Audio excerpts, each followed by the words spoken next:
क्षमाचा सर्वांना मनापासून नमस्कार। आज सुद्धा मी तुमच्यासाठी टेस्टी आणि हेल्दी अशी रेसिपी घेऊन आली आहे। बऱ्याच दिवस झाले रेसिपी अपलोड झाली नाही। मुलांची परीक्षा असली की असं वाटतं आपलीच परीक्षा, सो त्यामुळे थोडासा उशीर झाला। तर आज आपण तिळाचे लाडू करणार आहोत। तर हे तिळाचे लाडू आहेत, त्यामध्ये आपण गुळाचा कुठेही वापर करणार नाही आहोत। नॅचरल स्वीटनेस ज्यात आहे त्यापासून आपण हे लाडू बनवणार आहोत। तर म्हणजे सर्व रेसिपी जवळजवळ हेल्दी करण्याचा मी प्रयत्न करते। तर ह्या वर्षी मी असं ठरवलं आहे की सफेद जहेरपासून थोडंसं लांब राहायचं। भात आणि साखर आणि गुळ आपण म्हणतो खाल्ला तर चालतो, पण 19-20चा फक्त फरक असतो, नाहीतर दोन्ही इफेक्ट सेमच करतात। तर जिथं जिथं शक्य असेल तिथं नॅचरल स्वीटनेसचा वापर करायचा असं मी यावर्षी ठरवलेलं आहे। तर वेळ न दवडता आपण रेसिपी करायला जाऊया। 1 वाटी इथं मी काळे तीळ घेतलेले आहेत।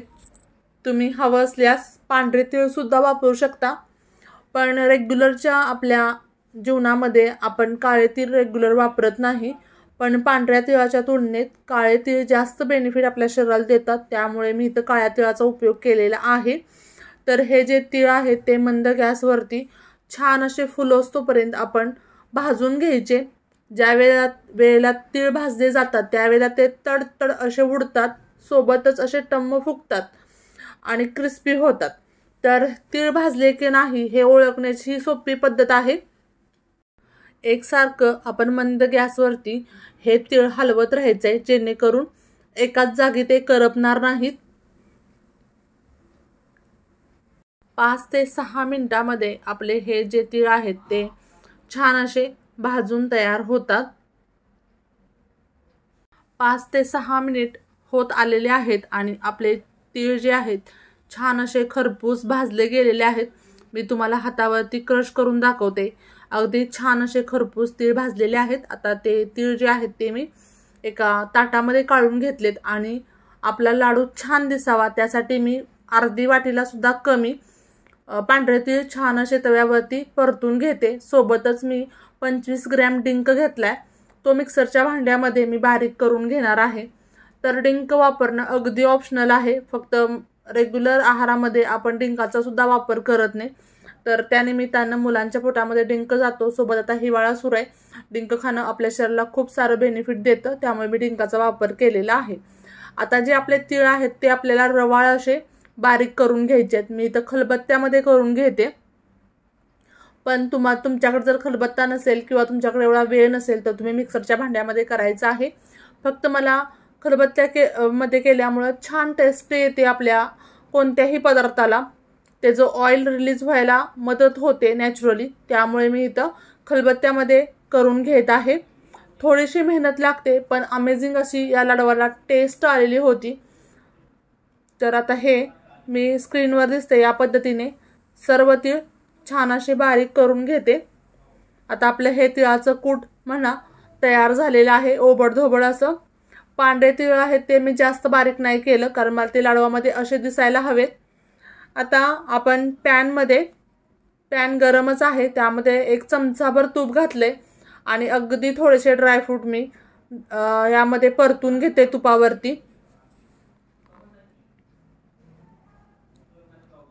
1-5 मिनिटं मंद गॅसवरती हे आपण ड्रायफ्रूट परतून घ्यायचे। तवा ऑलरेडी गरम आहे त्यामुळे जास्त वेळ लागणार नाही, 5 मिनिटं सुद्धा लागणार नाही, 2 ते 3 मिनिटं जास्त जास्त लागतील।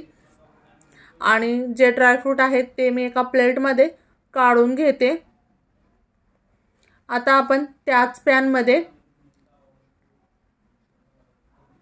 आणखी 1 चमचा ते 1.5 चमचा मी तूप घातले आणि या तुपावरतीच आता आपण जो बारीक केलेला डिंक आहे तो छान असा परतून घ्यायचा, त्यामुळे तूप ही कमी लागतं आणि डिंक छान असा कुरकुरीत होतो, कचकच असा लागत नाही। आता हे डिंक 1-2 मिनिटं आपण छान असा परतून घ्यायचा। तवा खूप गरम आहे त्यामुळे डिंक सुद्धा परतायला जास्त वेळ लागत नाही। फार कमी भांडी आणि पसारा हे लाडू करताना पडतात, एकाच पॅनमध्ये सर्व आपण केलेलं आहे त्यामुळे भांडीही जास्त पडली नाहीत।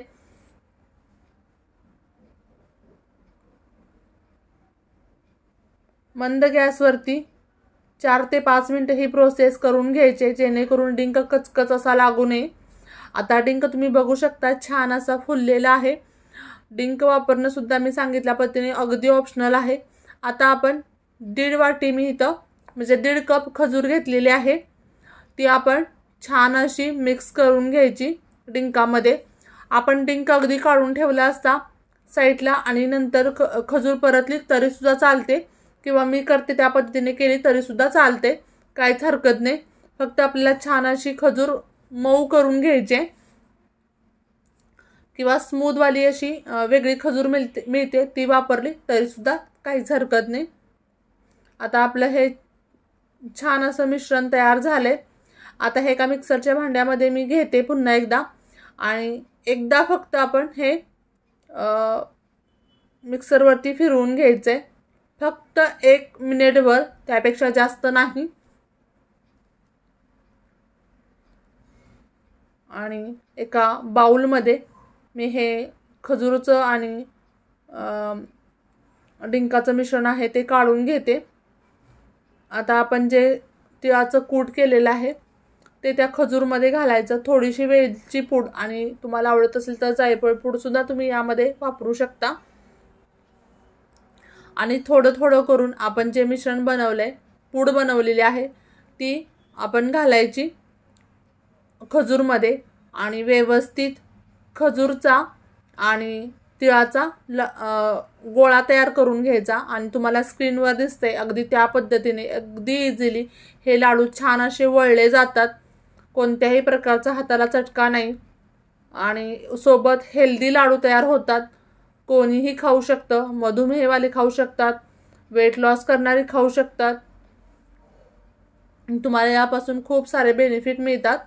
तर मी याच पद्धतीने सर्व लाडू तयार करून आपले झालेले आहेत। तुम्ही सुद्धा या हिवाळ्यामध्ये, हिवाळा संपायच्या आधी याच पद्धतीने डिंकाचे लाडू करा। आणि जर का तुम्हाला माझ्या रेसिपी आवडत असतील तर लाईक, शेअर, कमेंट्स करायला विसरू नका। Bye bye.